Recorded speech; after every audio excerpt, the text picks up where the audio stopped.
All right, guys, update. Let's see, where do I start? I went to my daily coffee trip, got my coffee, got my donut. Here's a little treat. It was freaking awesome, okay? I did apply for some more jobs. Oh yes, like I told you, I'm on LinkedIn, right? LinkedIn offers a service, a membership, if you will. I think it's like a pro account where you pay, and I believe it's $100 a month. The first month is free, so I tried it out. I haven't been getting any job offers, that's why I tried it out. I've had it for like maybe a day. I think I did this yesterday or 2 days ago. A lot of my friends said, don't do it, that's a lot of money just to try to get a job. Like, you know, just update your resume, send it out, yada yada yada. But I've been doing that for maybe the better portion of 2 weeks. I haven't gotten anything.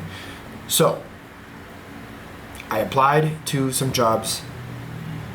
I went to the bottom of the application pages, found their LinkedIn, found employees that work for those jobs, and reached out to them. Before I could reach out to them, that's why, I got a block, and LinkedIn said, hey, join our premium site so that you can contact these people. So that's where you had me sold, okay? Not you, but LinkedIn.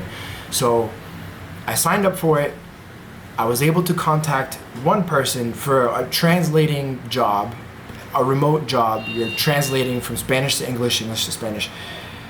And I reached out to her, I think her name was Maria, and I was like, hey, I just wanted to let you know I applied for this job and LinkedIn said that you work here, and I just wanted to confirm that you're a real person because nobody has gotten back to me for any of the jobs that I've applied to for on Indeed, right? So she gets back to me, she's like, oh yeah, I'm a real person, it's a real job. We are looking for people, and that's kind of where, that's where it ended at that point. I said, thanks for applying, I appreciate it. I shut everything down, I went to the gym. At the gym, I got an email from that company saying, hey, we got your resume, and here's the application, and we'd like to do an interview. So I did all the preliminary, God, I am having a freaking brain fart. Preliminary, is that the word? Yeah, I'm not even gonna say it again, but you know what I mean. So I finished the assessments, and I'm just waiting to hear back. So maybe tomorrow or by next week I hear back. I have like a feeling about it because the assessments were very detailed. They were very in-depth, and my Spanish is not... Mi español está bien, ¿verdad? Como yo puedo tener una conversación, I can get by, but this is specifically, you're gonna get paid to translate, so I don't know if I'm gonna get it.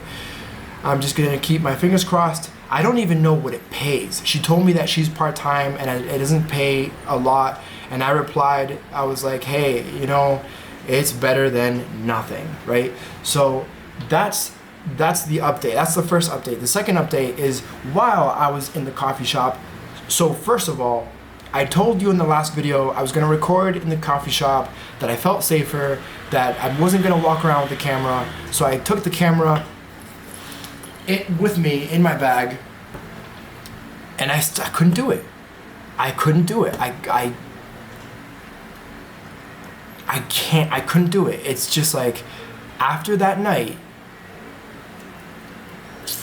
I don't know what it is. Even in the coffee shop, even without the camera or anything, I just feel like I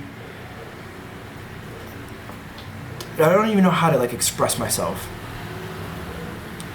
Like, I'm attracting attention, and I don't mean to sound like I'm all that or like I'm the shit, but really, for example, I'm in the coffee shop, and Sebastian, which is one of the employees there, I've been there pretty much every day. So, we're like buddies. So I'm sipping on my coffee, I'm eating my donut. He comes up to me and he's like, oh, hey, what's up, man? How's everything going? Like, how you been? How do you like it? How do you like being here, And then so I gave him the rundown of the other night. I'm like, good, it's great, but, I think you saw me the other day with my camera, and I haven't taken it out because the other night I was walking by Puerta del Norte, which is the mall, and I went exploring, and some guy grabbed my arm, wanting my camera or wanting me to delete the footage or whatever it was, but he grabbed my arm and it freaked me out, so I haven't taken my camera out. And this is what he says to me. He's like, oh yeah, man, you know, well, it's like, he gets like close to me, he lowers his voice, and he's like, look, there's some people in this neighborhood, they kind of run the neighborhood, you know? And I'm like, yeah, but I'm not selling drugs. Like, I'm not doing anything here. I'm not selling drugs. Like, isn't that the big thing? And he's like, no. But then he had to go off and clean some tables or whatever, wipe them down. He did tell me that, you know, I kind of confided with him a little bit more because he has a job and I know where he works and he's there every day. And he told me he lives right upstairs from the coffee shop, not here. So he, you know, we exchanged numbers. I told him I was going to reach out to him. I'm going to reach out to him actually, like right now. What was I going to say? I just feel like that was super interesting. He was like, yeah, man, like, you know what? We can go out, we can hang out. Hit me up. I'll kind of give you the rundown of, like, you know, how to sort of kind of how things work around here. I think I'm getting this attention. This is why I'm not taking the camera out, even when I'm in that coffee shop. It's like I said, I'm just being here. I don't even have to do anything. Just being here and walking down that same street every single day. Like, I'm just not going to be here all day. Like, I go out for my walks. I'll get to another thing in a little bit, but I go out for my walks. And I go to the gym and I buy my little groceries. I gotta head out in a second to go buy water, whatever, you know, stuff like that.